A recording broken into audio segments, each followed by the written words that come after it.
Malam ini kita akan sedikit membahas fraud. Bisa dikatakan kalau kita di lapangan biasa mengatakan lahan basah di logistik. Ya, di logistik itu banyak banget ya lahan basahnya, belum berubah ya. Oke, sedikit gambaran tentang profil saya. Ya, kurang lebih 20 tahun sampai sekarang di supply chain management.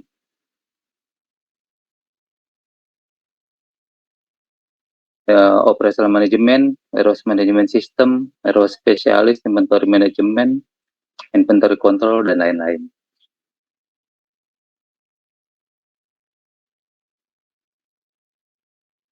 Definisi fraud.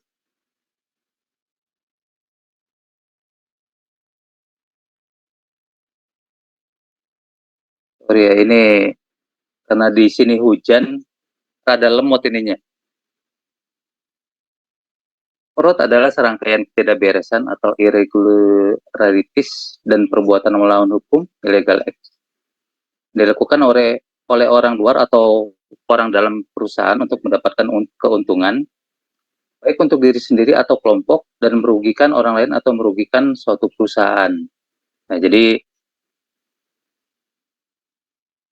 tentang perbuatan melawan hukum, ya, yang namanya definisi dari fraud. Ada riset yang dilakukan oleh Albert 2003 di Amerika Serikat. Hasil dari risetnya itu mengatakan bahwa 30% orang itu tidak jujur. Ya. Terus ada 30% lagi orang jujur sesuai situasi. Hanya 40% orang yang benar-benar jujur setiap waktu.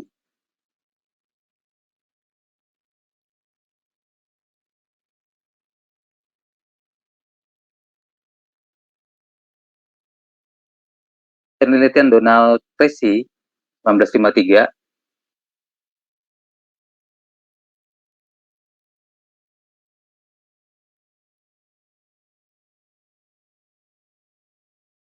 tekanan, pressure, dan kebenaran, rationalization.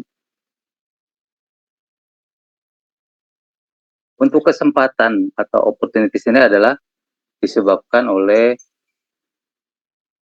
pengawasan internal yang buruk, SOP yang tidak dikontrol dengan baik, perputaran pegawai tinggi, dan lain-lain. Jadi untuk perusahaan-perusahaan yang memang perputaran pegawainya tinggi, yang keluar masuk, otomatis salah satu hal itu bisa menyebabkan seseorang bisa melakukan fraud. Nah, terus tekanan atau pressure, kesulitan keuangan itu bisa menyebabkan orang juga akan melakukan fraud, kecurangan di pekerjaan. Biasa negatif ya tidak sedikit ya, karena saya banyak di lapangan, banyak menemukan itu tim kita itu ada yang senang judi ya.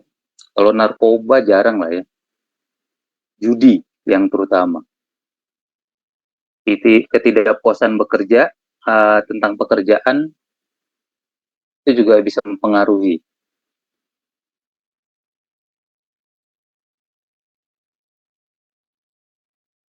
Terus untuk kebenaran, biasanya ada istilah ya, saya hanya pinjam sebentar, padahal itu punya perusahaan dan yang kontrol tidak ada.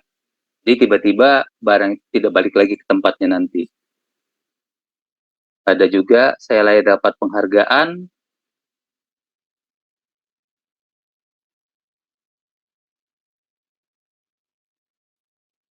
karena merasa udah berprestasi, padahal kan di pekerjaan itu kan ada KPI ya, KPI itu kan diukur. Jadi dasar seseorang itu akan mendapatkan penghargaan atau tidak berdasarkan KPI yang harus dia selesaikan, ya. Terus ada omongan perusahaan tidak adil dan lain-lain, itu bisa salah inilah ya. Dari penelitian itu dibuatlah segitiga fraud.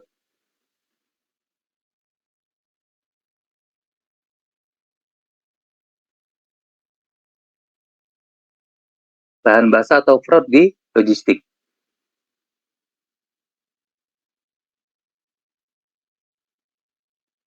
Di planning.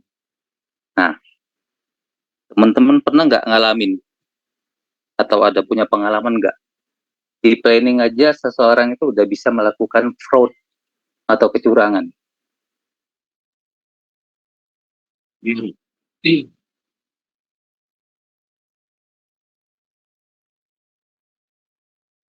Silakan, ada yang ini punya pengalaman? Pernah Pak, tapi itu udah lama sih. Oh, Pernah ada. nah, jadi dari planning aja saat orang merencanakan untuk pengiriman itu udah bisa dilakukan fraud ya kalau orangnya tidak jujur. Saya sering sekali menemukan saat planning nih. Biasanya sopir-sopir yang pinter dalam artian biar dia dapat pengiriman yang enak, biasanya secara tidak langsung itu melakukan penyuapan ke plannernya. Baik istilahnya uang rokok lah, ya, harus dibeliin makanan. Nah, nanti itu akan mempengaruhi keputusan seorang planner dalam membuat planning. Jadi supir-supir tertentu itu akan dapat yang memberi inilah ya, memberi uang ataupun makanan ke seorang planner. Itu biasanya dikasih yang enak-enak terus. Nah, kalau yang nggak pernah kasih, biasanya disusahin, dikasih yang nggak enak. Itu banyak banget di lapangan tuh banyak banget. Jadi ya kalau kita yang nggak pernah langsung turun ke lapangan sih susah dapatnya ya. Tapi kalau kita yang berhubungan langsung dengan orang-orang lapangan akan banyak keluhan biasanya. Ya, akan banyak keluhan bahwa seorang planner itu tidak adil, ya, tidak adil karena dia si A dikasih yang enak-enak terus, supir B yang nggak enak, ya. Jadi di awal saja di planning itu udah bisa dilakukan fraud oleh orang-orang yang memang tidak jujur, ya. Terus receiving, penerimaan barang, ini cenderung berkenan di gudang ya. Jadi supir-supir itu paling sering kena, ya. Jadi kejadian kalau di tempat saya itu kan kita punya armada sendiri, ya, sebutannya fleet, punya sendiri, supirnya sendiri, pegawai kita juga. Itu kalau bawa barang dari pabrik, dari manufaktur ke gudang kita, kalau dibongkar tuh lama. Operator tuh ngelewatin terus. Kalau ada ini ya, kalau ada dari vendor, mobil-mobil, transporter itu, mereka memang ada uang, ya. Uang-uang begitu tuh ada. Mulai dari cekernya dikasih, operator apalagi, ya. Ya kisarannya 10.000 sampai 25.000 satu truk. Kalau dia ada 10, udah 100.000. Kalau dia kasih checker dan operator, 2 kali lipatnya otomatis. Yang kasih uang dibongkar duluan, semakin besar uangnya dibongkar paling duluan, yang nggak kasih uang terakhir. Jadi saya dulu sering banget dikoben sama supir-supir kita, karena truk mereka tidak dibongkar. sama operator. Ya, itu. Jadi di receiving sendiri tidak sedikit ya. Terus di picking, proses untuk outbound-nya sendiri itu tidak sedikit ya. Jadi maka kalau sopir-sopir transporter itu biasanya memang sudah menyiapkan uang-uang yang seperti itu. Mereka biasa kalau yang sopir berkenan dengan ini, dengan checker ya untuk outbound. Dia udah kasih duluan tuh. Agar apa? Barangnya disiapkan duluan. Biar lebih cepat. Karena semakin cepat disiapkan, semakin cepat dimuat, dia semakin cepat jalan. Ya, makin cepat jalan. Dibandingkan dia harus menunggu sampai sekian jam di gudang. Ya.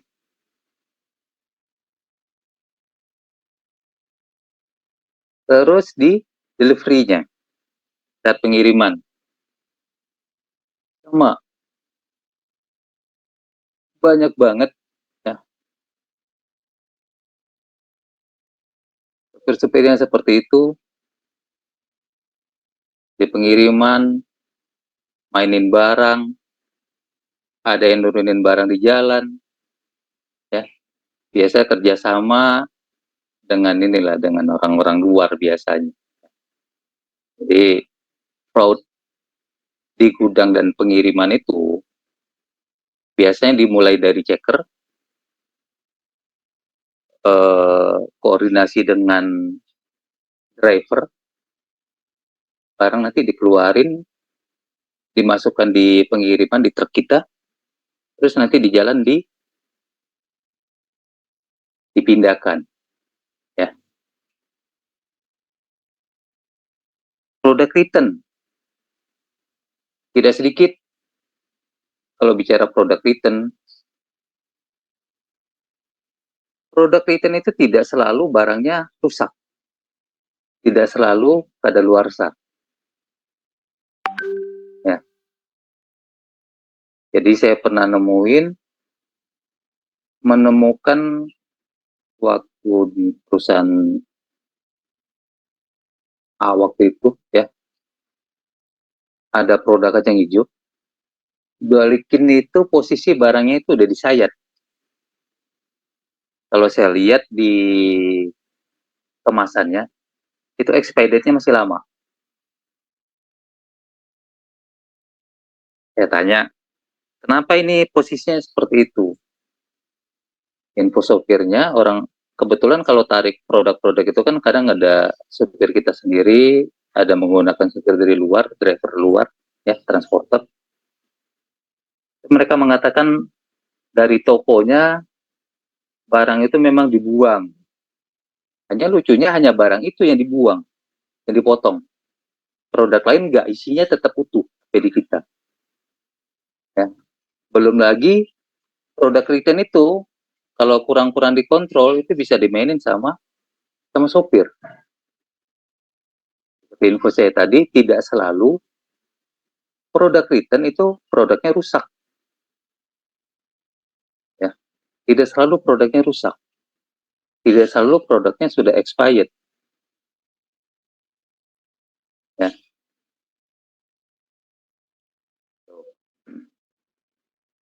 Terus di administrasi. Di administrasi juga bisa. Ya. Penyalahgunaan melakukan fraud di administrasi.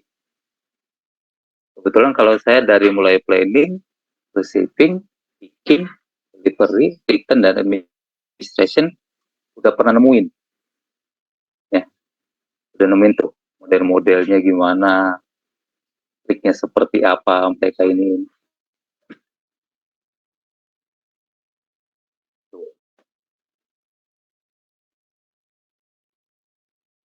Slide nggak terlalu banyak ya, nggak beberapa lagi. Kalau ada yang mau langsung interaksi, silahkan. akan ya.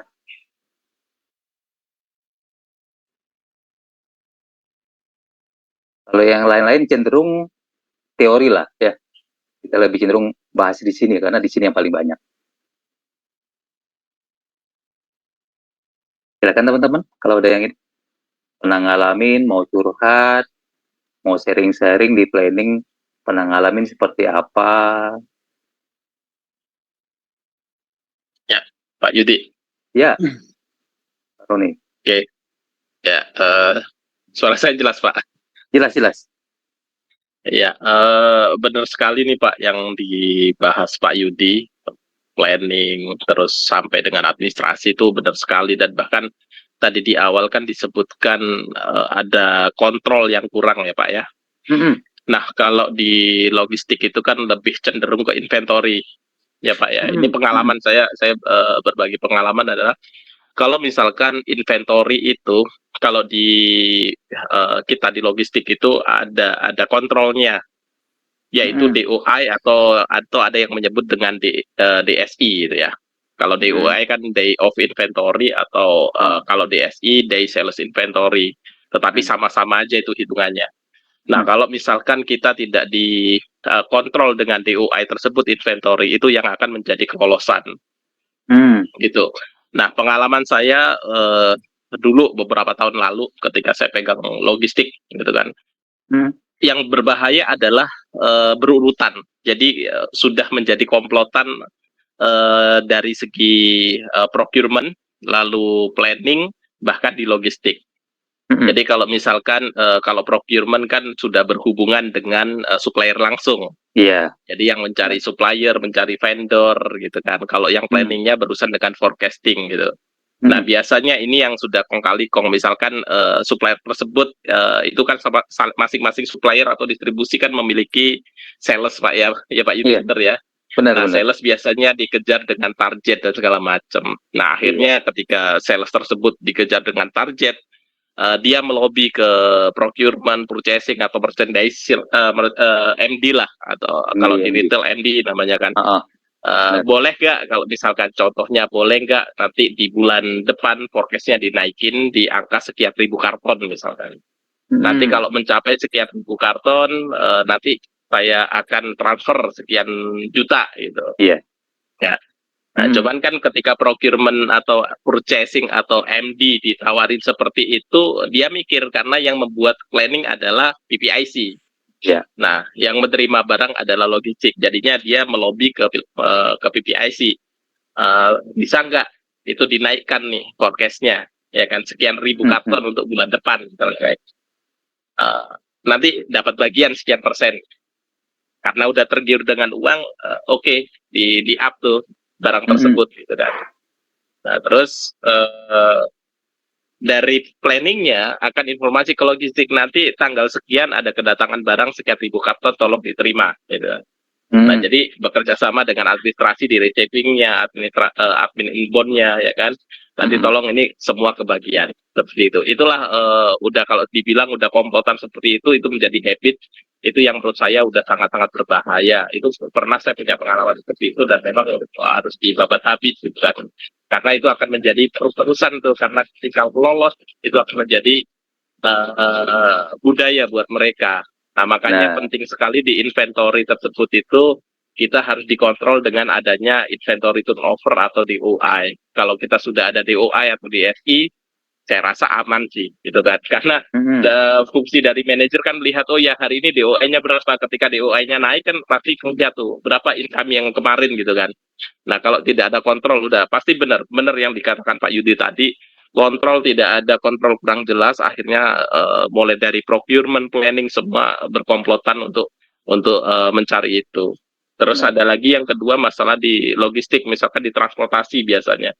Ya kan, kalau misalkan pengalaman saya kemarin, mungkin ini menurut teman-teman semuanya tidak termasuk fraud, tapi kalau menurut saya fraud. Ada yang mengatakan fraud, ada yang mengatakan tidak, karena perusahaan tidak dirugikan, misalkan seperti itu. Contohnya sama, misalkan satu vendor transport, Pak boleh nggak nanti setiap muatan pakai mobil kita terus gitu kan. Bilang ke manajer transportnya, akhirnya ya udah nggak apa-apa, nanti dapat cashback tuh. Ketika dapat pembayaran dari perusahaan bapak saya kasih cashback. Memang Hmm. benar secara perusahaan tidak dirugikan karena pembayarannya sesuai dengan penawaran yang disetujui di awal. Akan Ya. tetapi ini orang kan sudah menjadi habitnya. Padahal kalau mau bekerja keras kan pasti ada harga yang lebih efektif, lebih murah juga kan. Hmm. Karena udah Benar. berkolaborasi dengan vendor seperti ini, akhirnya pakai vendor tersebut gitu. Nah Ya. ini mungkin sebagian orang berbicara ini tidak saya tidak korupsi, saya tidak fraud, tetapi kalau misalkan menurut saya itu sudah merupakan eh, integritas ya, Hmm. integritasnya kurang kalau di logistik tidak bisa. Jadi itu akan merembet kemana-mana nantinya gitu. Itu sih pengalaman-pengalaman banyak sebenarnya Pak di logistik. Ada solar dan segala macam nggak bakal Ah, ah. habis di cerita, habis diomongin tuh. Gitu Kalau yang ya. itu tadi Itu aja ini Pak Yudi. ini Pak Saroni. Kalau yang tadi Ya, ya, itu nanti kan konflik of interest nanti dia. Karena ya apa? benar. Biasanya walaupun ini saya pernah gitu loh, pernah ditawarin yang seperti itu. Jadi saya kan menggunakan beberapa vendor Hmm, untuk tracking. Jadi dia orang baru sebenarnya. Saya kasih kesempatan, terus nawarin Pak, pakai punya saya aja semua, ya kan? Bapak saya kasih satu truk sekian. hmm, Jeleknya nih, kalau truknya tidak layak, karena ya kita udah benar, pernah dikasih yang seperti itu, kita otomatis benar. akan tetap pakai. Tetap di Ya, yang rugian juga, Pak.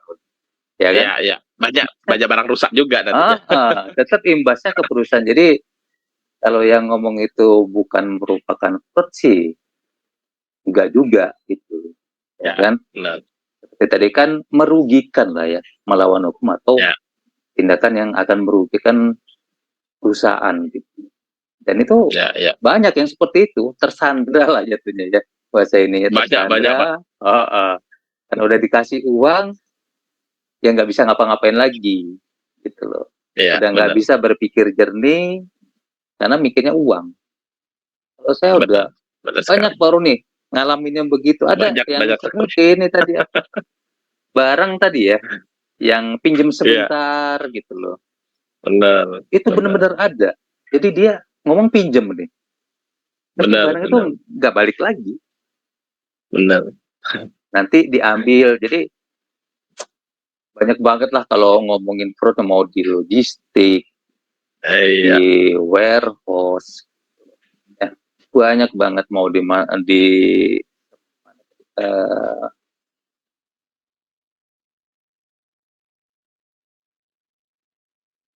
itu ada banget.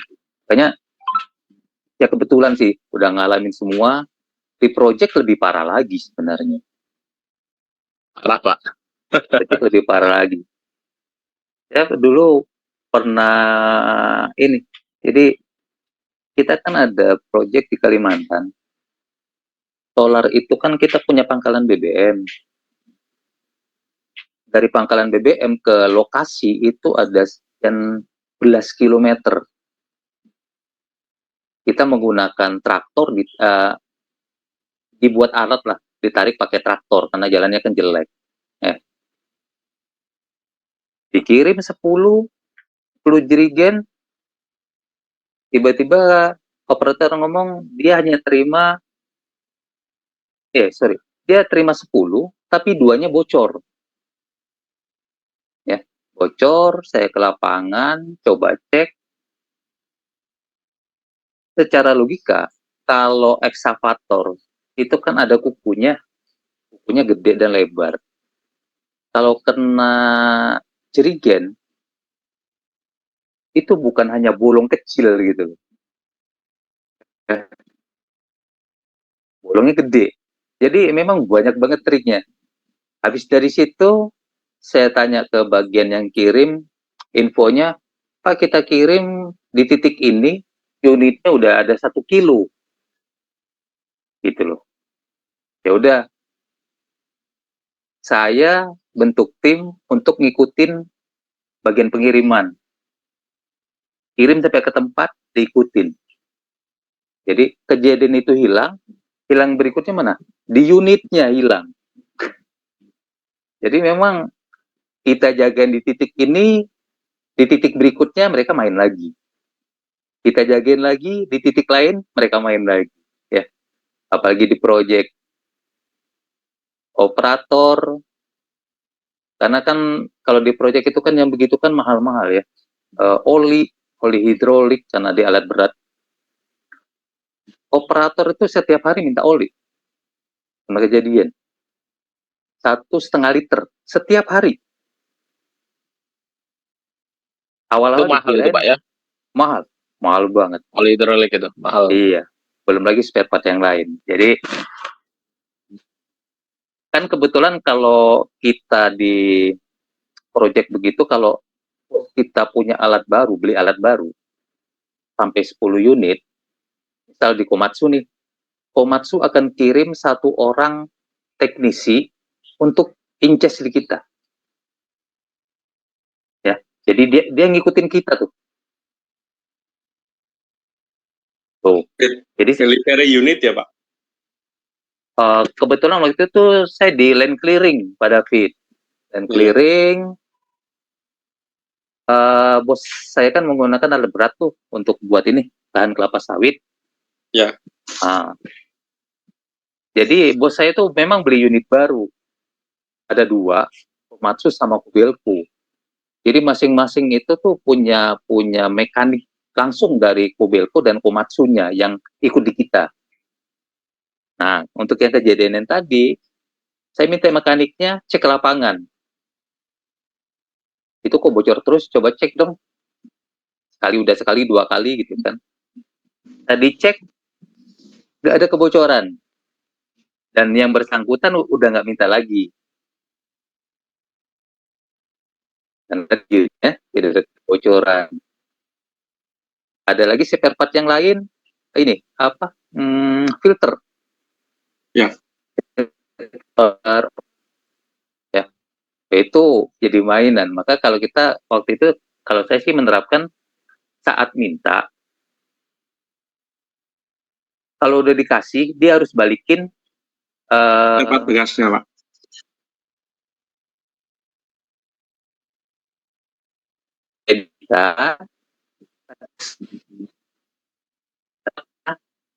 nggak kita rusak nih spare part bekasnya, ternyata diambil lagi untuk nukerin lagi gitu ya.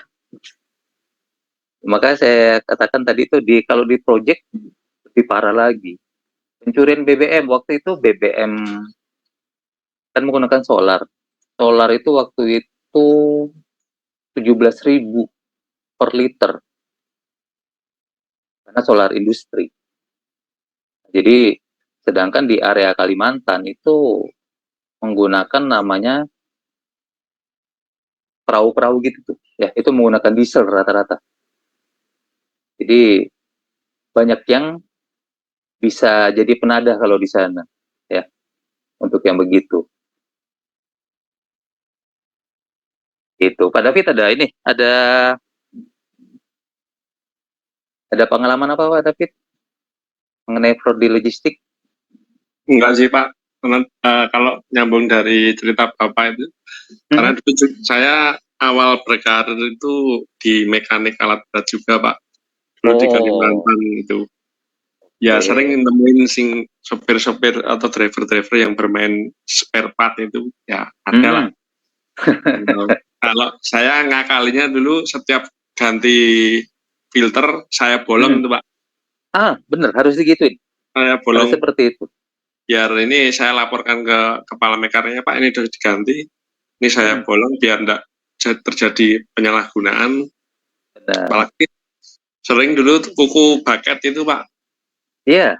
Kuku baket itu sering atau hilang gitu loh. Hilang ya kan? Gitu. Padahal itu dilepas mudah sih Pak itu. Iya, benar. Saya las lagi. Solar sih itu kalau saya di David, kalau di saya dulu kan di lahan gambut tuh. Ya. Itu kuku baket itu bisa lepas-lepas itu kan aneh. Padahal itu kan Pak, kalau lembut gambut kan, itu kalau lembut. Ya. Iya. Gambut itu gembut. Itu ya. Kalau dia di bebatuan oke lah ya, Pak David ya. Kalau di bebatuan, kuku baketnya bisa lepas, oke gitu loh. Tapi kalau di lahan-lahan yang gembur yang seperti itu kan aneh ya. Tidak sedikit sih kuku baket, padahal itu mahal harganya. Kuku baket Mahal itu Pak itu Pak. mahal harganya gitu loh, satunya. Kalau nggak pakai kuku, nggak safety juga kan untuk baketnya gitu kan, karena akan langsung berkenan dengan baketnya. Pecah biasanya Pak kalau. Nah itu ya, kuku itu kan untuk pengamannya, Pak David ya. Ya betul. Oke. Yang lain Pak David ada?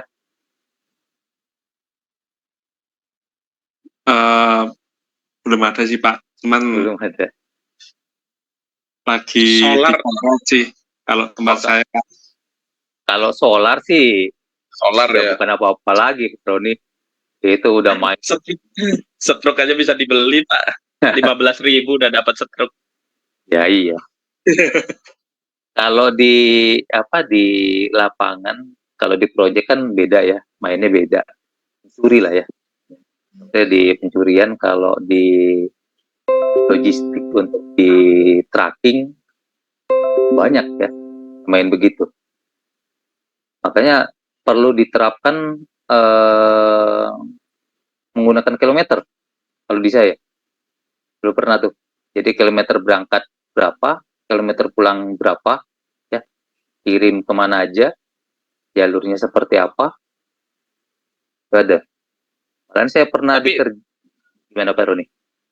Tapi mobil-mobil sekarang udah ini Pak, udah canggih kok Pak. Maksudnya yang kayak Mitsubishi Fuso yang keluaran terbaru. Jangankan keluaran terbaru deh, yang Euro 2 aja udah ada harusnya kan. Sama Hino itu dia kan punya aplikasi sendiri tuh. Kalau di Hino kalau nggak salah Hino Connecting, kalau yang di Mitsubishi itu Runner namanya. Jadi setiap kita ngisi solar berapa itu kelihatan di sana. Jadi kalau kita ngasih uang jalan nggak sesuai pengisian udah bisa dilihat di situ. Jadi saya biasanya pakai monitoring itu sih Pak, karena semua mobil kita buy on sih. Jadi sekarang susah ngakalinya karena di aplikasi itu sudah kelihatan ngisi berapa, terus kilometernya berapa, rasionya berapa udah kelihatan. Sekarang udah susah diakalin sih. Kalau di saya pernah ini Pak Roni kerjasama sama SPBU biasanya ya. Ya, bisa sama juga SPBU, pakai voucher. Pakai voucher gitu, benar. untuk memastikan pengisiannya sesuai. Ya, benar Pak.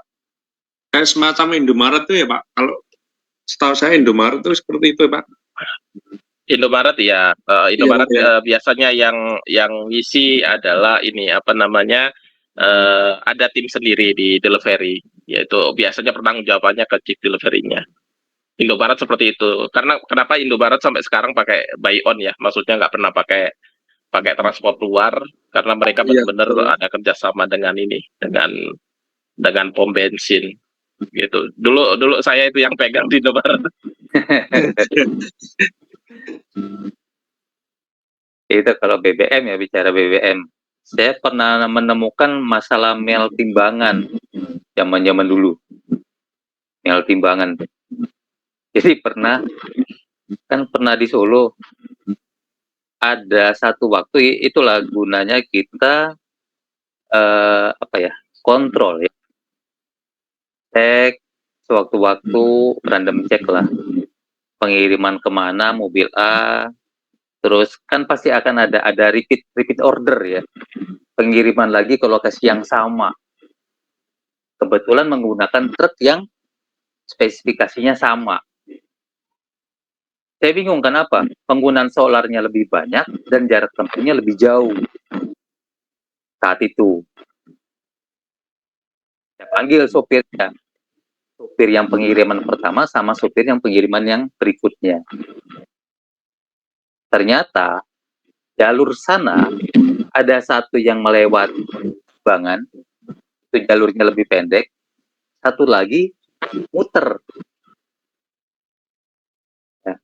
Padahal sopir tersebut dikasih uang mel untuk timbangan. Ya.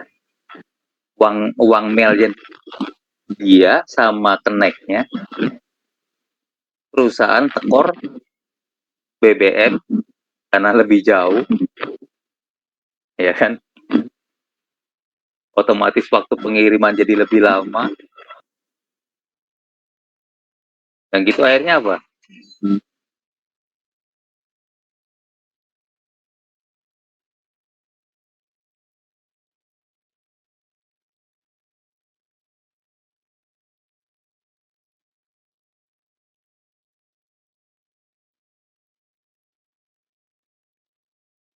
Begitu akhirnya sama saya mailnya saya hapus. Uang mail saya hapus. Padahal saya sih ngomong ke mereka, saya kan akhirnya kan sopir saya panggil semua sama keneknya, info kan, ya bukannya kita tidak tahu permainan yang seperti itu, ya kan? Hanya bahasa kita sih, kalau uang dikasih 50.000, ya, kok bisa ngemel hanya 30.000, masih ada 50.000 uangnya mau dipakai silakan, dibandingkan dia melewati jalur lain, ya, melewati jalur lain,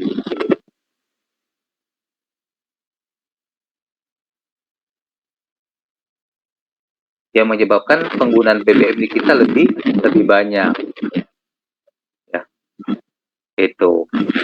Nah, ini saya hapus, saya infokan ke mereka, ya udah kalau memang mau ditilang ya ditilang, gitu loh.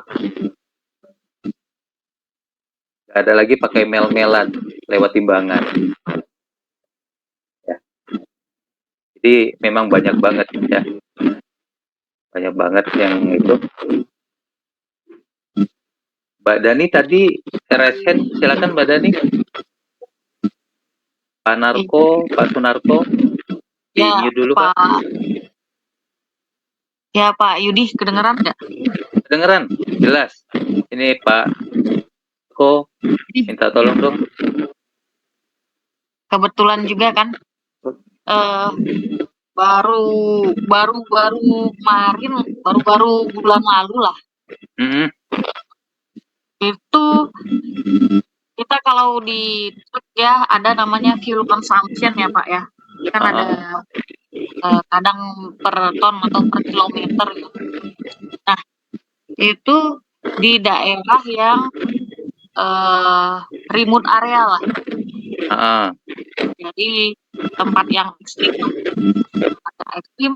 kita di beberapa customer lain fuel consumption-nya masih masuk spesifikasi. Begitu di tempat dia selalu komplain bahwa perbandingan bahan bakarnya kok jauh sekali dengan yang seharusnya, kan gitu. Di 1:0,6 itu kan jauh sekali ya. Biasanya kan 1:2,7 atau 1 sekian lah. Seburuk-buruknya kualitas bahan bakar. Nah, itu dikomplain beberapa kali kan, sampai kita curiganya adalah ini pasti drivernya solarnya dibawa pulang atau dimanain gitu kan. Masalahnya itu kan dia baru land clearing, jadi jalannya itu kan nggak bisa dipantau juga. Sampai akhirnya kita dari pihak produk, karena nggak mau disalahkan, kita turunkan orang teknikal ke sana, dia ngikutin ngerit jadinya, gitu, ngikutin retase untuk bandingkan hasil dari yang kita lakukan, kan begitu. Ya, seperti yang dibilang Pak Yudi, untuk project banyak sekali. Apalagi nih, saya juga lagi mumet juga nih Pak Yudi. Karena ini beberapa bulan terakhir itu kebetulan ada sebuah project recall lah, semacam recall campaign, tapi kita sebutnya improvement gitulah. Jadi daripada recall campaign, karena daerahnya remote area, kita akhirnya bukan recall campaign, kita improvement di lokasi lah. Untuk mencegah beberapa hal. Karena kalau recall kan remote area, tahulah transportnya jauh sekali ya. Habis waktu apalagi kalau terkait safety itu, maka kita harus cepat-cepat lakukan ke beberapa daerah. Nah, ini kacaunya gini Pak, kan namanya project improvement itu kan jatuhnya project ya. Jadi mulai dari planning tadi sampai akhir administrasi kan, otomatis kan ada biaya keluar yang tambahan. Nah, ini celakanya ini kan saya kirim anggota ke sana, ke beberapa daerah lah. Lalu ini orangnya udah lama, kemudian udah tua juga lah. Jadi dia bilang ke saya, Bu Dan, biar koordinasi ini, dia bilang lah, tahu lah kalau di lapangan kan kita pacu dengan time ya, dengan timetable. Kita punya customer, kita juga nggak boleh ganggu waktu produksinya kan. Jadi kita harus fleksibel. Nah, dia awalnya bilangnya biaya koordinasi, Bu Dan bawa makan lah atau apa. Saya kalau kita traktir biasa lah ya, namanya anggota ya. Atau ke lapangan karena kita kirim anggota, dia mau bawa makan, biasanya saya kasih lah. Saya kirim lah untuk, ya namanya kalau mau traktir aman lah.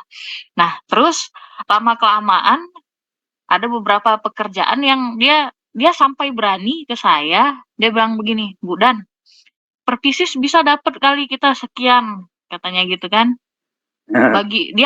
Dia membawa alasannya ke orang lain kan, ke orang lain, dia bilang untuk teknisi atau untuk apa gitu, itu kan departemen berbeda dengan saya. Saya langsung cross check dong ke cross departemen kan, langsung cek, saya kunci kan, saya lock, karena dia anggotanya saya lock, saya cuma tunggu, saya bilang tunggu, saya lihat kos mana nanti yang dimasukkan kan gitu. Kalau ada pekerjaan tambahan untuk lintas departemen, saya lebih suka kan kita lebih baik jadi income ke departemen lain kan, yang satu perusahaan dengan kita, ketimbang masuk ke dompet masing-masing. Maksud saya kan seperti itu. Saya cut lintas ke departemen, ke atas, ke yang bertanggung jawab lah. Saya bilang, anggota kamu kok minta ke anggotanya saya nih untuk pekerjaan itu, saya bilang, karena melakukan pekerjaan itu kan saya pakai tenaganya kamu, timnya kamu, saya kan kasih margin ke kamu, ke margin ke departemennya kan gitu. Saya cut, dia bilang nggak ada Bu Dan, dia bilang. Akhirnya dia tekankan ke anggotanya. Nah, saya masih sehari saya diamin. Lama-lama saya herannya gini, gimana sih Pak Yudi caranya untuk, itu kan namanya itu kan tindakan near miss ya, tindakan akan terjadi kan gitu. Karena satu sisi kalau dia berani dengan saya, atasannya, dia bilang bahwa bisa nggak kita bagi-bagi, nah itu udah kacau. Kalau dia mau curang, lalu dia lakukan sendiri atau kong kali kong dengan sesuatu kan, itu masih lebih terhormat maksud saya. Sampai berani ke saya pikir ini orang kali bercanda gitu kan. Sampai beberapa hari besoknya tanya lagi, bagaimana Bu Dan, gini-gini, dia tanya lagi. Saya selalu cut kan, saya diam dulu karena saya juga kita juga dia di lapangan kerjakan. Kalau saya orangnya takutnya miskomunikasi kan, karena kita jauh, komunikasi nggak ketemu, nanti masalah juga. Ini akhirnya ketika proyeknya udah yang dia tangani, akhirnya saya beberapa proyek lain itu saya oper ke anggota lain kan, dia punya pekerjaan, saya sedikitin biar dia cepat balik ke Jakarta misalnya.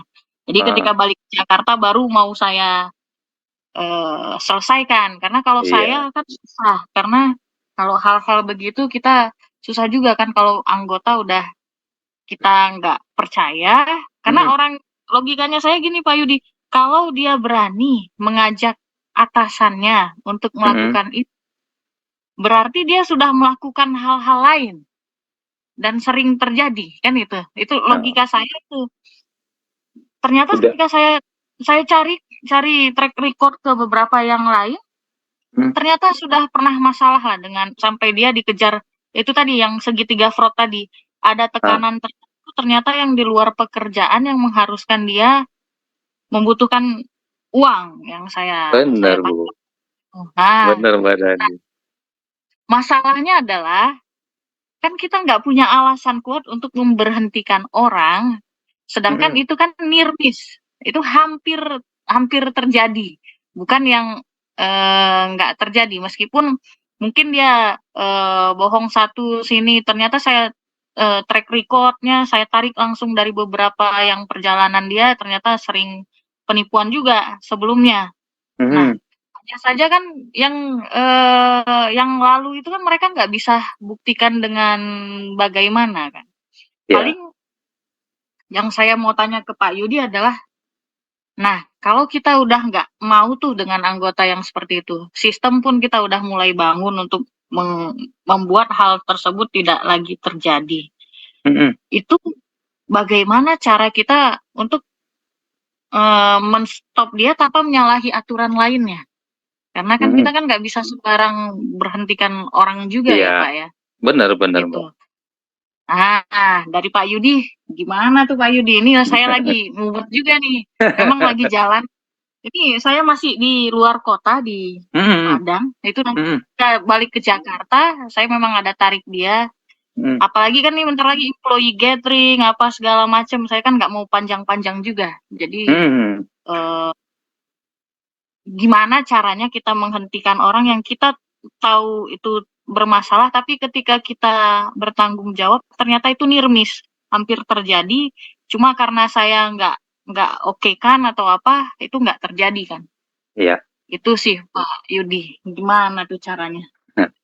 Ya near miss kan karena posisinya Mbak Dani belum punya walaupun udah dapat info bahwa yang bersangkutan nakal dalam tanda petik ya, nakal, tapi buktinya tidak ada, ya hanya berdasarkan omongan. Sedangkan tanpa bukti yang kuat kita nggak bisa.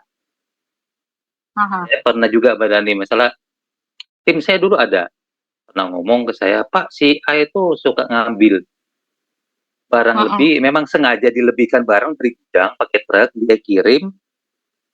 Truk itu bukan pulang ke gudang, tapi pulang ke rumahnya dulu nurunin barang. Saya ngomong ke yang bersangkutan, kalau memang dirimu punya buktinya, kasih ke saya. Ya kan? Foto ke, atau video dari jauh ke, ya kan?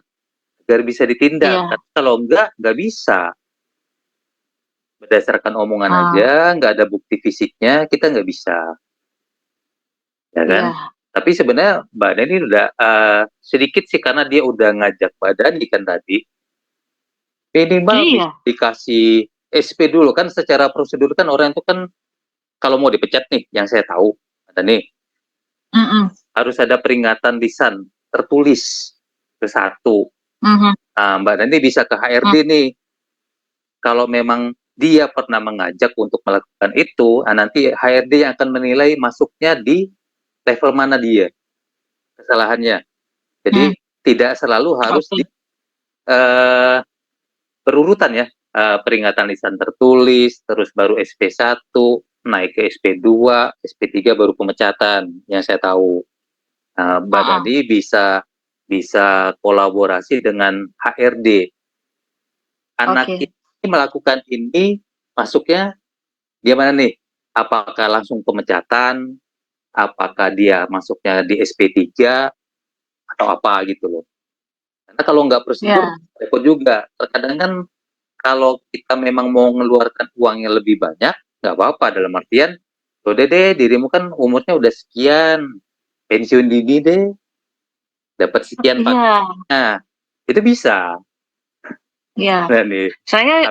Saya yang kasihan juga, dia bentar lagi mau pensiun juga itu. Kalau kita angkat, aduh, cuma masalahnya ke pensiun dini, tapi diajak orang kan, dirimu dapat sekian nih paketnya, dibandingkan nunggu ini jangan-jangan orang yang diomongin Mbak Dani sama Pak Yudi ini orang yang sama nih.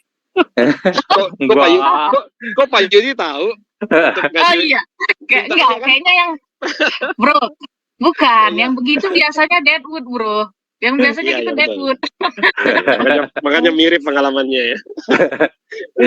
Pengalaman Ya, sih oke. Pak Haji itu Pak Haji kalau Lanjut. itu pengalaman Ya, ya, ya. Mbak Dani. Apalagi Ya, kalau- orangnya gimana Pak Haji? Kalau saya, ya sorry saya belum bisa on cam ya, masih baru aja mendarat. Kalau Mbak Dani masih di luar kota, saya baru mendarat. Iya. Ya, jadi kalau menurut saya few things that we can do gitu ya, dan saya pernah ngalamin. Kalau itu tim saya sendiri, kalau saya banyak dengar selentingan tentang orang itu, saya akan konfrontasi ke dia. Kalau gini ya, awalnya kita dengar selentingan dan orang-orang yang memberikan selentingan ini juga tidak punya bukti gitu ya, tidak punya bukti konkret. Gak apa-apa, saya akan panggil orangnya dan saya konfront gitu. Saya nggak akan sebutkan siapa yang ngomong, tapi saya bilang track record kamu di persepsi saya jelek karena ada ini dan ini. Langsung aja, why not gitu kan ya. Kalau dia artinya gini, kalau saya dikonfrontasi begitu pun, kalau saya orangnya benar dan jujur, ya saya nggak perlu takut juga kan. Benar. Dan nggak perlu marah-marah juga kan, nggak perlu emosi juga. Tapi kalau orangnya emosi dan segala macam, itu another indication gitu kan. Terus ini aja mungkin sebelum SP peringatan lisan ya kan. Kalau semua ini ada buktinya, ya kamu tidak akan kita kasih ampun, ya kan. Jangan sampai semua yang saya dengar ini ternyata kenyataan. Kalau iya, dan kamu nggak ada tempat di sini, ya kan. Kalau itu bukan tim kita, tapi kita dengar, itu agak sulit, ya kan. Nah, mungkin benar tuh yang Mbak Dani lakukan, ngomong ke atasannya, ya kan. Ngomong ke atasannya, kalau atasannya terlibat, wah, cilaka, ya kan. Cilaka. Cilaka.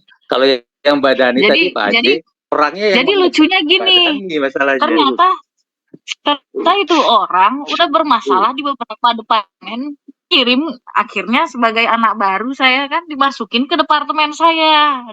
Nah, ternyata di departemen lain tuh udah masalah. Begitu saya lapor ke atasan saya bilang, ya terserah kamu aja, dan waduh, lemparnya ke saya begitu kan. Kacau. Kalau itu mungkin memang manajemen memberi tugas Mbak Dani untuk cut orang ini, mungkin. Iya. Karena bermasalah. Ya begitu. Iya, mereka bilang, wah sekami kita sih udah suspek, tapi kan satu sisi, maka saya nggak mau dengar dari yang lain karena saya hanya dengar dari dia berkali-kali push saya untuk saya bekerja seperti itu. Kebetulan kita nggak sefrekuensi misalnya, karena dia kayaknya kelihatannya cari satu frekuensi. Jadi maksud saya sama sekali belum ada singgung dengan beliau. Saya hanya atur agar pekerjaannya cepat selesai, cepat balik ke Jakarta. Jadi saya harap ketemu di Jakarta baru saya bicarakan kan gitu. Karena saya juga dapat laporan dari luar akan keluar surat dari polisi juga, karena di bawah tanggung jawab saya itu juga yang jadi berat buat saya. Kalau itu dia sampai keluar dari surat dari polisi untuk hal di luar pekerjaan dan dia berada di bawah tanggung jawab saya, banyak hal yang harus saya kerjakan, nanti panggilan-panggilan ke pengadilan itu hal yang sangat saya hindari. Itu sih yang paling parahnya hal begitu gitu. Memang ditugasin untuk cut orangnya. Itu seperti saya dulu, Mbak Dani, waktu saya di Kalideres itu dikasih anak-anak nakal yang memang atasan yang lain nggak berani cut. Iya benar, saya dikasih yang begitu semua. Beberapa udah berubah lah dikit kan. Tapi kalau yang ini yang agak aneh adalah, kalau mau curang, ya kamu ngerjain sendiri, kok berani ngajakin atasan, kan gitu. Jadi, departemen lain, itu sampai tanya ke saya, waduh, gila nih, baru kali ini dapat orang Batak, mau dipotong, baru kita nggak berani selama ini, katanya gitu. Aduh, kacau saya. Itu tadi Mbak Dani, sebenarnya sih kalau secara prosedural itu Iya. tadi kan SP surat peringatan Pensiun disebar dini tulis tadi bisa. masuk bagus sekali itu masukannya Pak. Karena Jadi saya juga nggak tega juga itu. ya koordinasi Apapun. dengan HRD, nanti kan HRD yang akan mempertemukan Mbak Dani, HRD sama yang bersangkutan tuh ngobrol ya kan. Tinggal mungkin Mbak Dani ngobrol dengan HRD, atur strategi biar ngomongnya enak nih sama yang bersangkutan dan bersangkutan bisa terima. Bisa selesai cepat malahan dibandingkan tadi ya bisa aja menggunakan SP bisa, hanya kan masih panjang lagi gitu loh. Kalau masuknya hanya kategori SP2 harus SP3 dulu, berikutnya baru pemecatan. Dan Cuma umurnya kemarin memang kemarin Pak, karena saya udah emosi kan, saya langsung telepon HRD, saya bilang, Pak, gimana pun caranya, coba Bapak cari cara, saya udah nggak mau lagi lihat dia di departemen saya. Ya udah pensiun dini lah. Apakah caranya bisa bagaimana? Tapi setelah saya pikir-pikir ya itu bagus juga tuh kalau pensiun dini. Iya. Nanti mungkin kalau balik ke Jakarta, saya coba lakukan. Makasih Pak Yudi. Itu sangat membantu itu. Ya, bahasa kerennya dikasih paket Bu, padahal disuruh keluar gitu loh. Paket disuruh keluar. Ya, Bu Dani, Pak Yudi. Ya, Pak Roni. Saya 2 kali mengalami hal yang sama dengan Bu Dani. Ya, beberapa bulan inilah gitu kan. Diapain Pak Roni? Kalau saya kan memang orangnya kalau saya memang orangnya lebih main ke psikologis sih. Jadi menyatakan orang itu benar atau tidak salah biasanya saya benar-benar one on one. Biasanya saya mainin psikologisnya akhirnya ngaku. Tetapi memang saya pertama itu 7 bulan yang lalu kayaknya memang saya tegaan sih orangnya. Memang saya tegaan sih. Tapi kalau berbicara fraud memang saya harus tega. Jadi memang ada beberapa berita-berita ke saya ketika saya awal gitu kan. Tetapi tidak ada bukti, sehingga karena mungkin saya banyak rekanan juga di transport, akhirnya saya telepon, pernah nggak terjadi seperti ini? Oh iya, pernah berhubungan dengan yang bersangkutan seperti itu. Nah akhirnya saya memutuskan untuk one on one dengan yang bersangkutan gitu kan, meskipun secara umur dia jauh dari saya gitu, one on one. Memang dari mata sudah kelihatan kalau orang ini bersalah meskipun sudah mengelak beberapa kali pun saya bisa. Karena saya kehabisan pikir ini orang tidak akan bisa saya tendang dengan SP, dengan pernyataan yang hanya simpang siur, tetapi saya sudah melihat dari mata orang ini sudah bersalah sebenarnya. Akhirnya saya tantang orang tersebut seperti ini. Oke, kalau memang dia merasa tidak bersalah, saya kasih KPI-nya dia, benar-benar saya targetin KPI-nya dia untuk benar-benar di bidangnya. Jadi saya minta tolong KPI-mu ini sesuai dengan target. Ya, kalau memang kamu nggak bersalah, kamu bisa bekerja sesuai dengan rule KPI-nya. Kalau memang ternyata kamu underperform, selama 1 bulan saya kasih kesempatan kamu underperform, ya mohon maaf, saya pensiunkan dini, gitu kan. Sama seperti yang dibilang Pak Yudi tadi, gitu.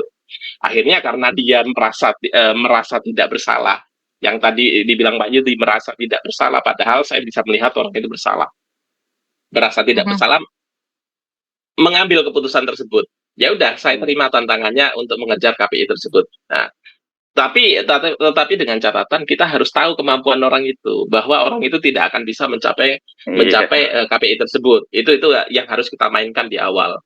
Sehingga setelah 1 bulan ternyata nggak mencapai KPI-nya. Akhirnya saya tagih.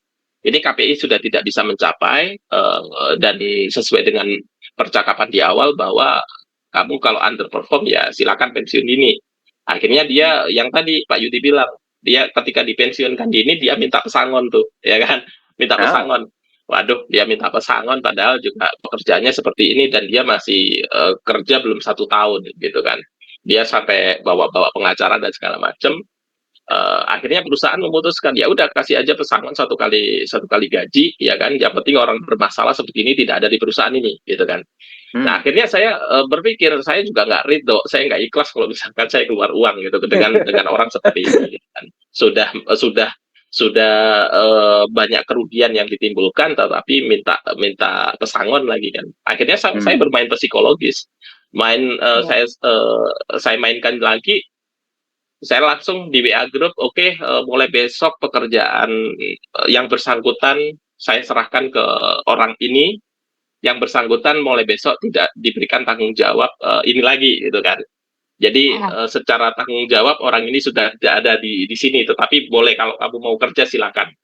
Akhirnya dengan saya bermain psikologi seperti itu, dia dengan pasrah malam itu juga mengundurkan diri berdasarkan dirinya. Jadi oh ya udah Pak, saya mengundurkan diri seperti itu. Nah, saya mainannya seperti itu sih biasanya. Nah, terus yang kedua kemarin juga sama, hal lagi di transport seperti itu. Itu hampir ratusan juta, tetapi tidak merugikan perusahaan, tapi dia berhubungan dengan vendor gitu. Jadi saya mainkan psikologisnya, akhirnya ya udah agak ngaku, ya langsung di malam itu ya udah besok kamu nggak usah kerja lagi karena menurut saya udah fraud. Kalau saya sih memang Bu Dani lebih bermain ke arah sana, memainkan orang fraud itu biasanya kita puterin terus omongannya, akhirnya dia kelihatan sih kalau memang dia benar-benar bersalah. Dan itu memang harus one on one sih Bu Dani. Memang kita harus one on one dengan orang seperti itu. Kalau memang udah terlihat salah, kalau Ibu nggak ada bukti yang memang benar-benar menuju ke orang tersebut, tapi Ibu yakin bahwa orang tersebut bersalah, mainkan aja Bu di perform Bu. Kalau memang underperform ya udah ada kesepakatan di sana. Gitu sih. Kalau saya seperti itu Bu. Gitu. Iya, makasih Pak Roni. Itu juga kendalanya itu karena dia di tempat yang remote area, saya juga lagi pergi, kita belum ada waktu ketemu, maka saya orangnya cukup personal, jadi hal-hal seperti itu paling saya hindari untuk bicara via telepon atau apa, karena saya takut juga bisa jadi saya yang salah kaprah atau apa kan gitu. Jadi memang meskipun beberapa hal sudah terlihat arahnya ke sana, tetap ada rencana untuk ketemu. Kemudian yang paling sulit lagi adalah, yang paling memberatkan saya adalah beberapa di anggota saya itu kan jatuhnya expertise yang memberikan konsultansi tertentu. Jadi kalau saya tetap pertahankan itu rasanya daripada bekerja 2 kali harus cross check itu yang cukup membebani. Apalagi kalau di project itu kita trust itu sangat penting. Nomor 1 Bu.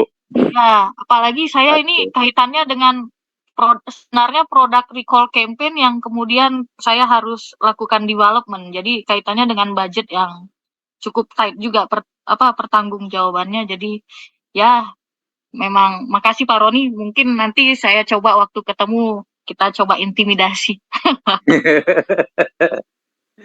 Ya, makasih Pak Roni, Pak Yudi. Guys, foto dulu Nah, yuk, foto yuk. ya. Kita berfoto dulu yuk. Kita berfoto dulu lah. Ya udah setengah jalan ini kan. Banyak cara sih ya. Tadi udah diinin Pak Saroni juga ya. Memang salah satunya itu selain ikutin prosedur SPSA peringatan lisan tertulis yang awal, terus SP1, SP2, SP3 baru pemecatan. Ada juga yang menggunakan diberi KPI baru ya. Berikan KPI baru. Tapi posisinya kalau dia bisa otomatis dia tetap ada ya. Kalau saya pernah Pak Roni dikasih KPI yang nggak masuk akal ya, tapi kalau saya dikasih tantangan saya terima, saya kerjain, saya cari caranya. Ini sebenarnya saya agak kurang sepaham nih dengan Pak Roni nih sebenarnya. Soalnya kalau ngasih KPI, jadi gini loh, orang ini kan kita harus pakai asas praduga tak bersalah toh. Tetap. Nah, sebab kita nggak punya bukti, kita hanya punya selentingan gitu kan ya. Memang banyak orang yang ngomong, ya possibility-nya besar kalau orang itu memang bersalah. Karena banyak yang ngomong, kita hanya punya selentingan. Omongan kan memang banyak orang yang ngomong, tidak bisa dibuktikan apapun. Possibility-nya besar. Kalau kita kasih KPI memang tidak berhubungan dengan itu. Akhirnya dia yang tadi seperti kita mengincar orang ini, padahal orang ini dia tidak tidak terbukti, ya kan? Kecuali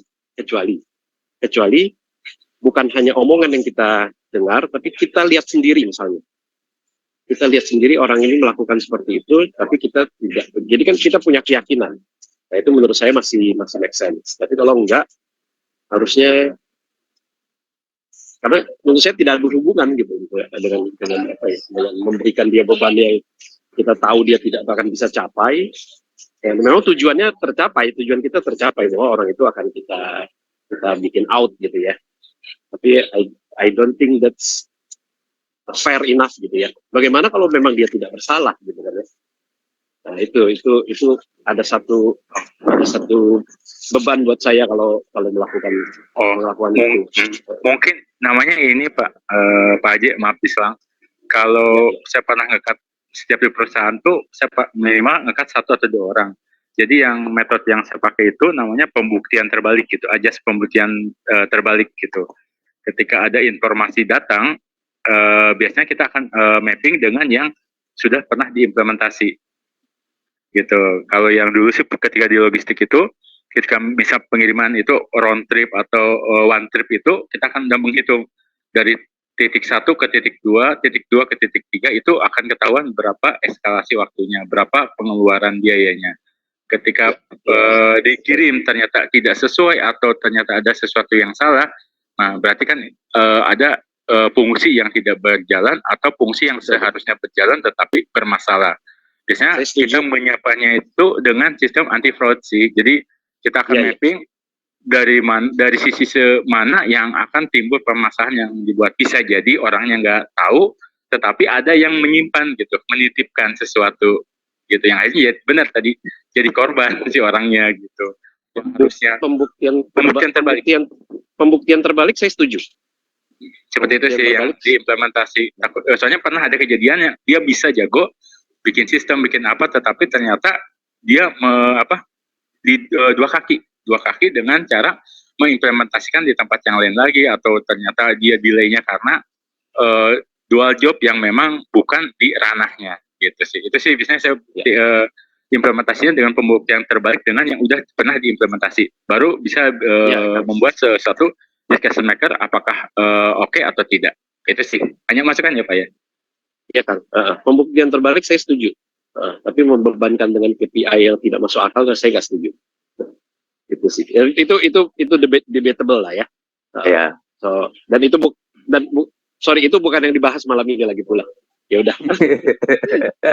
Lanjut Pak Yudi, lanjut. Oke, masing-masing punya metode ya. Yang penting tetap fair ya, tetap fair. Seperti info tadi, saya pernah ngalamin dan tidak fair. Tapi kalau kita memang menguasai, kita bisa kok, kita bisa kerjain, kita bisa mencapai KPI yang dibebankan ke kita. Ya, KPI-nya sih biasanya tetap berkenan dengan kerjaan kita sehari-hari. Ya, lihat pos. Oke, yang lain silakan ya. Ada yang mau sharing-sharing ya? Karena yang lain-lainnya itu sekedar teori ya. Enaknya kita sharing-sharing tentang real di lapangan.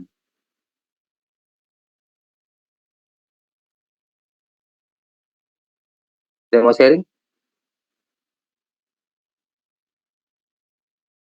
Yes. Dan screen lagi ya. Pak Yudi. Ya, Pak David. Saya mau tanya sama Pak Roni juga ini. Ya, Pak Roni, silakan.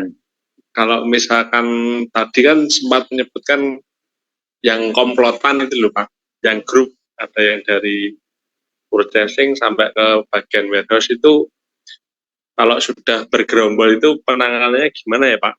Misalkan kita masuk ke perusahaan baru, di situ mungkin mereka sudah melakukan budaya-budaya yang lama, yang negatif ya Pak. Nah itu gimana ya Pak untuk menanganinya? Mungkin ada sedikit pencerahan Pak. Silakan Pak Roni. Ya, penanganannya dari sisi manajemen atau dari sisi kita sebagai anggota baru Pak David? Dari anggota baru dan manajemen, Pak. Oke, Pak David. Kalau ini memang berbeda-beda ya. Kalau di saya biasanya benar-benar menerapkan kepada tim. Saya kalau misalkan itu menjadi ini. Kalau di tempat saya itu menjadi seperti apa ya, jargon ya. Maksudnya ada kayak misalkan, oh ya kalau di tempat saya gacoan gitu kan, misal contohnya kayak gitu.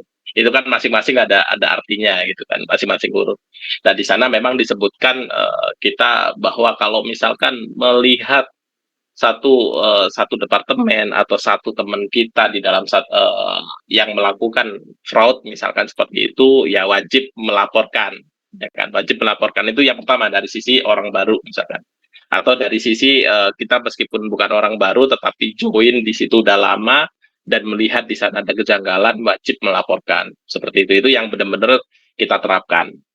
Nah dari sisi manajemen benar-benar mencari bukti Pak, benar-benar mencari bukti kalau dari kita bekerja sama dengan sisi finance, bagaimana masalah rule-nya, terus habis itu keuangannya seperti apa, apakah memang benar-benar di situ terjadi fraud.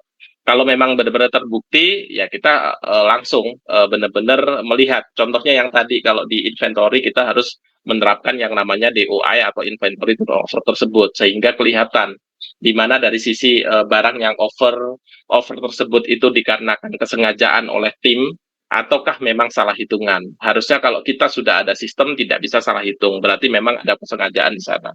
Nah, kalau memang sudah terbukti seperti itu, ya kita bisa lihat kembali lagi kita melihat dari sisi performanya, dari sisi performan. Kalau di supply chain itu DOI itu sebenarnya masuk ke dalam KPI juga sebenarnya, ya kan. KPI itu masuk ke dalam DOI masuk ke dalam KPI kalau di supply chain gitu kan. Nah, kalau memang sudah menggerombol nih dari purchasing, terus dari PPIC, dari logistik, sudah benar-benar terbukti bersalah, ya kita harus ngomong ke HC-nya atau ke HR-nya. Ini bagaimana kita harus putuskan. Kita tidak boleh memelihara orang-orang seperti ini. Ya udah kita putuskan semua dan HC benar-benar harus siap untuk mencari penggantinya. Kalau kita seperti itu. Jadi benar-benar kita harus pangkas semuanya Pak. Tidak boleh kita setengah-setengah kalau memang sudah terlihat ada terbukti jelas Pak ya, terbukti jelas ada permainan di sana. Kalau saya seperti itu sih. Gitu. Ya kita utamakan itu sih Pak. Kita utamakan di tim. Kalau melihat ada yang menurut kita fraud, ya kita wajib melaporkan. Terus dari sisi manajemen harus siap apa ya, bahasanya kalau cut kurang bagus juga, benar-benar menghilangkan lah menghilangkan budaya-budaya seperti ini dengan cara ya kita pelan-pelan satu persatu kita keluarkan dengan cara yang baik, dipanggil kalau memang sudah ada buktinya semua. Dan kita harus siap backup orang untuk penggantinya, meskipun itu level manager dan segala macam harus siap gitu sih. Itu dari sisi Ya, saya. Mungkin ada yang lain. ya Pak Baik Pak, Roni, terima kasih Pak. Pak Roni, di di tempatnya saya itu, halo kedengeran nggak? Ya, Dengeran Bu. Di tempatnya saya itu ternyata pernah itu di salah satu branch itu di-cut satu departemen semuanya karena hal seperti Ya. itu tuh. Jadi pada Benar, saat benar. itu akhirnya yang turun itu pihak apa ya, independen ya, untuk selesaikan itu barengan dan semua satu departemen, satu cabang gitu. Jadi hanya sekedar share itu tuh Pak Roni. Benar, benar. Benar, harus tegas sih Bu. Manajemen kalau sudah melihat seperti itu, kalau memang harus bukan hanya satu orang yang di cut, ya semuanya harus di cut, dan HC juga harus siap untuk merekrut lagi dengan orang-orang yang lebih inilah, lebih capable, lebih integritasnya benar-benar diuji. Jadi kita benar-benar di supply chain sekarang yaitu ada asesmen. Nah, itu sangat penting kan, melihat kepribadian orang itu sangat penting sekali. Seperti itu sih. Itu.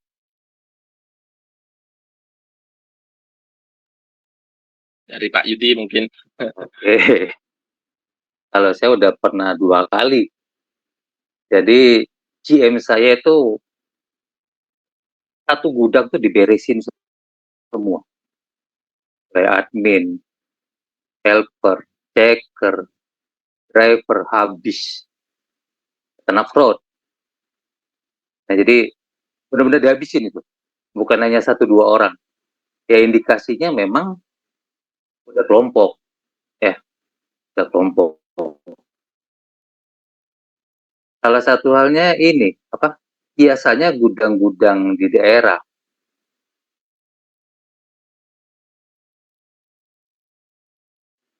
ada pamannya, ada kakaknya.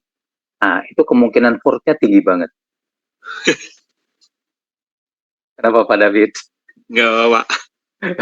Ya, itu fraud-nya tinggi banget. Saya sering Kayaknya Pak banget. Yudi, kayaknya Pak Yudi ngomongin orang yang sama lagi nih. sama yang dimaksud Pak David. Pak Yudi ini cenayang nih malam ini nih. Enggak, Pak. Pengalaman aja Itu sih, Pak yang Haji. susah tuh apa ya? Kayak melawan arus yang arusnya itu dari family sendiri yang melakukan fraudnya itu loh, Pak. Iya. Ya kan nggak mungkin misalnya nih kakaknya yang mencuri dilihat sama adiknya sama pamannya, nggak mungkin dilaporin, ya kan? Tetangganya yang dimasukin sama mereka. Saya pernah nemuin satu kampung beberapa orang di satu gudang. Nemuin ada pamannya seperti saya info tadi, saudaranya segala macam. Dan itu isinya fraud. Tapi memang membaca fraud itu dengan cepat dan kasat mata itu memang kita butuh di lapangan ya. Detail mengenai lapangan. Case pernah saya di keramik. Jadi saya tahu persis barang itu datang 1 minggu. Ya, hari apa, datangnya berapa banyak. Kebetulan produk itu sorted. Jadi saat datang segera habis karena termasuk yang pas moving. Berikutnya ada 100 karton lagi, barangnya nggak ada. Saya tahu itu karena saya liatin itu kalau ada apa picking list di gudang, checker sama helper itu kasakusuk. Ya orang ngomongin apa gitu ya. Terus nggak lama itu ada komplain dari marketing. Tanya tuh, Pak, barang ini, SKU ini kok nggak dikirim-kirim ya? Di sistem masih ada 100 tuh. Oh, saya cek dulu. Saya cek, di sistem memang benar ada 100.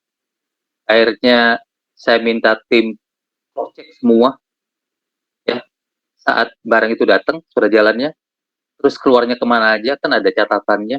Selain di sistem bisa kelihatan historinya, di secara fisik juga kita punya English ya untuk pengiriman.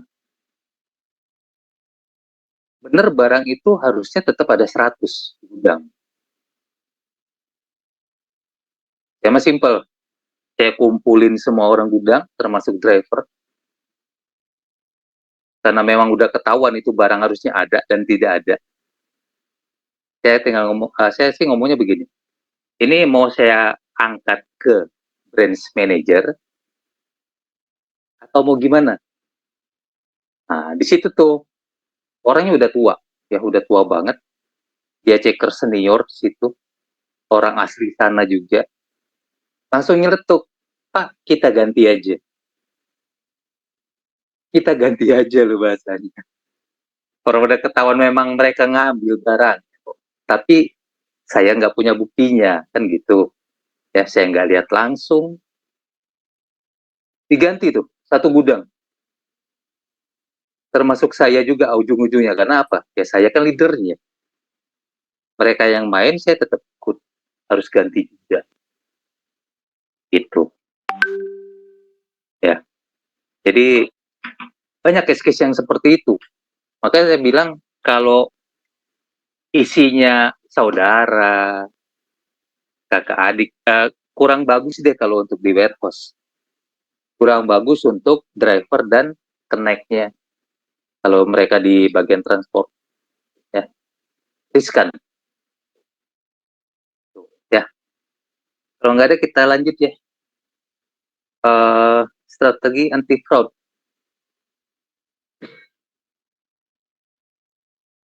Strategi anti fraud sendiri ada pencegahan, ada deteksi, ada investigasi, pelaporan dan sanksi, dan terakhir ada pemantauan, evaluasi dan tindak lanjut.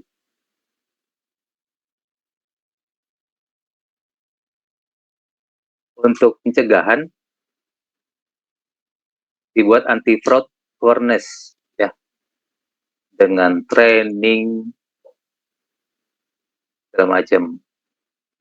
Dibuat fraud risk assessment, dihitung, dilihat seberapa riskan. Know your employee. Nah, ini salah satu ya. Jadi ada baiknya rekrutmen itu benar-benar dicek ya. Jadi tidak ada dalam satu gudang, satu departemen isinya tuh kakak adik.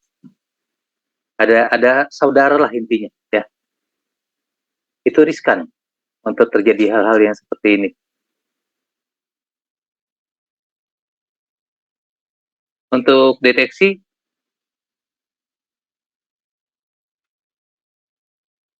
bisa dilakukan surprise audit. Ya, surprise audit artinya audit yang tidak terencana ya.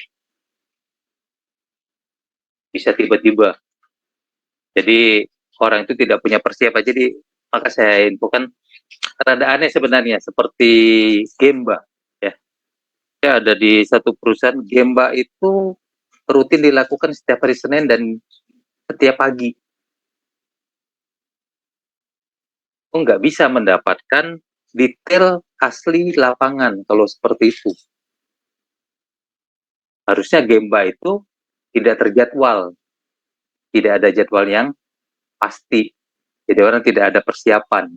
Kenapa? Memang ya, kalau ada Gemba yang seperti itu, tim lapangan itu udah persiapan, ada barang pasti digeser dulu.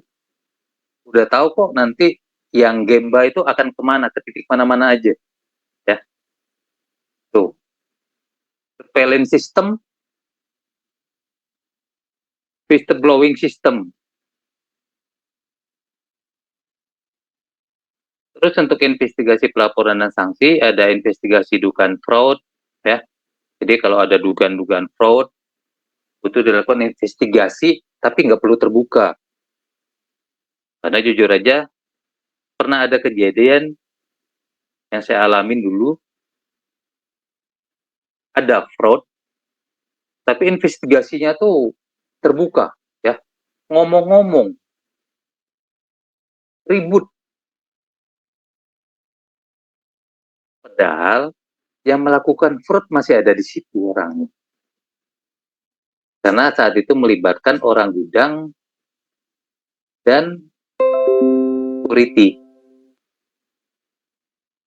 Security-nya kabur akhirnya. Kenapa? Udah tahu titiknya, dia bakal ketarik. Ya. Tuh. Alur laporan fraud. Ya, butuh dibuat jelas agar tim lapangan itu tahu. Ya, kalau dulu di perusahaan tertentu itu ada hotline khusus malahan. Bisa via email, ya bisa via WhatsApp kalau saya nggak salah. Ya. Dan itu kalau ada laporan tidak akan dibuka umum. Yang melaporkan siapa itu nggak ada. Ya. Sanksi tegas, penting sekali ya. Maka seperti Pak Saroni tadi, nggak ada toleransi untuk fraud. Siapapun dia, apapun levelnya, mau seberapa banyak orangnya. Seperti saya infokan tadi, GM saya itu pernah ngabisin satu gudang. Bubarin semua karena fraud. Ya. Gudang nggak jalan, iya. Berjalan tapi sangat pelan ya, sangat slow. Karena apa? Orangnya dihabisin semua. dibandingkan mempertahankan orang-orang yang seperti itu, repot ya. Jadi memang harus ada sanksi yang tegas. Untuk pemantauan kendala anti fraud ya, setiap itu pasti ada kendalanya. Tinggal dicari untuk menutupi celah-celah kendala yang ada ya. Evaluasi celah fraud, tindak lanjut SOP atau training ya. Perlu dilakukan training berkala. Ya. SOP bukan harga mati. SOP bisa dirubah tergantung kebutuhan operasional. Nah, jadi nggak bisa kalau ada yang ngomong SOP harga mati, nggak bisa. Ya, itu mengikuti perkembangan pekerjaan kita di lapangan.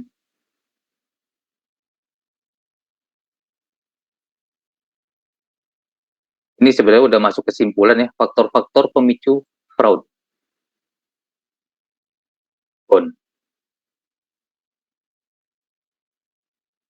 I-nya greed, keserakahan. Ya. Orang-orang fraud itu orang yang serakah. O-nya opportunity, kesempatan. Seperti di awal tadi ya, hanya 40% orang yang benar-benar jujur. 30%-nya tidak jujur, 30%-nya lagi tergantung situasi. Jadi kalau ada kesempatan, kalau memang basicnya tidak jujur, dia akan tergoda.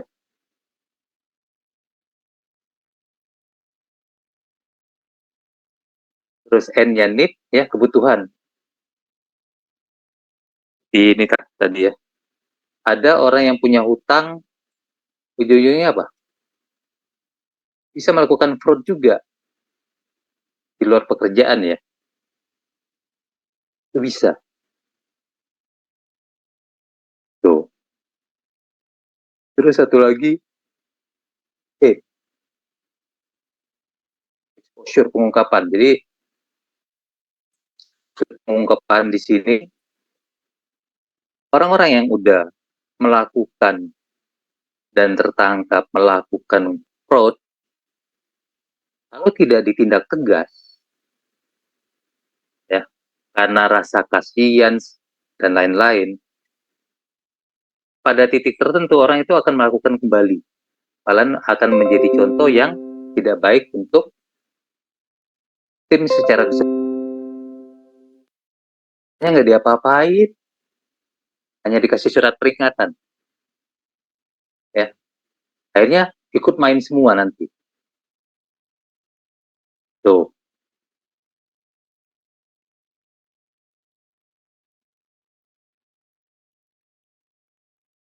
Materinya selesai. Ya. Ya. Ya Pak Haji. Diskusi kita malam ini tuh membuat saya merasa ada kekhawatiran. Apa tuh Pak Haji? Iya. Jadi yang tadi Pak Yudi ceritakan, Pak David, Pak Roni, itu kan trik-triknya orang-orang di lapangan kan. Bagaimana melakukan ini itu, ya kan? Iya. Jadi dan meresahkannya kenapa? Ini apa ya? Jangan ya kalau salah nangkep gitu kan ya. Kalau dan untuk orang-orang yang memang melihat logistik ini sebagai lahan basah, wah, gue punya tambahan trik baru nih, ya kan? Ini agak meresahkan nih. Ya tapi anyway,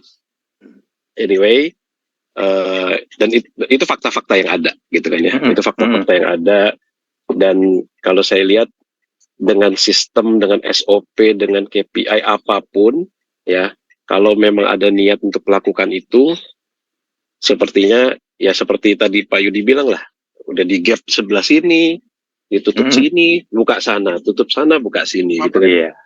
Ya, bener Pak Haji. Nah, jadi kalau kita ngelihat semua ini ya, menurut saya, oke, sistem benar, kita harus benahi gitu ya. Iya. Tetapi semua ini terpulang kepada leadership menurut saya, ya kan? Leader yang tidak bisa dibohongin misalnya, ya kan? Seperti Pak Roni, ya kan? Kalau Pak Roni itu saya yakin lah, orang mau berbuat curang kayak apa juga nggak bisa. Mikir-mikir. Karena sudah paham, ya kan? Mau apa? Mau curangin solar, ya kan? Tahu, ya kan? Mau curangin apa? Ya kan? Karena ada di lapangan gitu kan ya. Itu satu. Leader harus yang nggak bisa dibodohin. Kedua, leader yang leadernya sendiri berintegritas, ya kan? Nah itu. Nah, kalau seperti Pak Yudi lah, ya kan? Pak Yudi ini kerja beberapa kali di tempat yang memang kotor gitu kan ya, tapi tetap bersih, ya kan? Nah, nomor 3 menurut saya yang penting juga leader itu, walaupun ya leader itu harus punya hati nurani menurut saya. Walaupun begitu ada bukti sedikit saja, nggak besar nggak kecil, tidak ada ampun terhadap kecurangan, fraud dan segala macamnya, tidak ada. Tapi menurut saya hati nurani tetap ada. Kenapa? Karena yang namanya kalau ada fraud, kalau kita mengambil tindakan setelahnya, itu kan reaktif ya. Ya artinya ya kita bisa pecat orang, kita bisa apa yang tadi kita bahas lah dengan berbagai metode, ya kan, kasih pensiun dini, kasih KPI yang dia nggak bisa capai, itu kan metode untuk menyelesaikan satu kasus, ya kan. Nah, bagaimana untuk menyelesaikan menebang ini dari akarnya? Ya, menurut saya inilah yang butuh hati nurani menurut saya, ya. Karena memang ada orang-orang yang niatnya jahat, ya, tapi tidak sedikit yang saya temui dalam karir saya di logistik dan supply chain, tidak sedikit orang-orang yang dikatakan terpaksa, ya kan, entah itu benar atau enggak, ya kan, alasannya siapanya sakit, dia mau masuk sekolah, ya kan, rumahnya kebakaran dan segala macam, banyak sekali alasan. Nah, menurut saya itu hati nurani yang harus kita pakai, gitu ya. Walaupun tidak bisa diampuni, ya kan. Jika kita mendapati ada orang fraud, tapi dia mengatakan, oh ya ini ibu saya sakit, gitu. Tidak bisa diampuni, tidak. That's your choice. Kamu memilih melakukan kriminal untuk menutupi dengan alasan yang mulia sekalipun, is tetap kriminal, ya kan. Tetapi bagaimana seorang leader mengambil pelajaran dari situ? Bahwa kenapa sih tim saya bisa melakukan ini? Why? Ya kan? Apakah kesejahteraannya kurang? Apakah benefit dan gajinya tidak sesuai? Ya kan? Nah, itu yang harus dievaluasi. Ya kan? Terus menurut saya leader itu kan tidak hanya melakukan hal-hal formal ya, seperti kata Pak Roni tadi, psikologis. Ya kan? Psikologis ini kan tidak hanya untuk menekan orang yang jahat tadi gitu kan ya. Tapi psikologis kita pakai juga untuk menjaga tim kita supaya ya tim kita ini secara psikologis tidak terpikir untuk melakukan itu, ya, takut untuk melakukan itu dan tidak terpikir untuk melakukan itu karena kita build psikologis tim kita untuk tidak ke arah sana. Nah, menurut saya sih itu. Ya, jadi banget lagi Pak Haji. Nah, itu. Ya kan. Benar, saya setuju banget dengan Pak Roni ketika mengatakan kita mainkan psikologi, ya kan? Ya karena leader is about ya mengayomi timnya, ya kan? Kalau timnya banyak fraud, kecuali dia baru masuk dan memang dalam keadaan fraud ya, seperti kata Pak David tadi ya. Tapi kalau dia memimpin di sana dan timnya banyak fraud dan kacau, leadershipnya jadi tanda tanya kan, ya kan? Nah itu, ya kan? Jadi itu sih kalau menurut saya kalau pembicaraan ini. Saya pertama kali pegang logistik, beberapa bulan itu vendor segala macam itu pasti ada 1-2 yang datengin saya, ngajak makan, ngajakin karaoke, ya kan. Dan semua saya tolak. Saya set the rule di awal dan mengatakan bahwa guys, saya bukan orang seperti itu. Gitu. Kita berbisnis secara profesional dan berbisnis dengan perusahaan kita itu gratis, tidak ada biaya, ya kan. Nah itu set the rule gitu. Ya tapi ini memang is a lot about leadership sih menurut saya.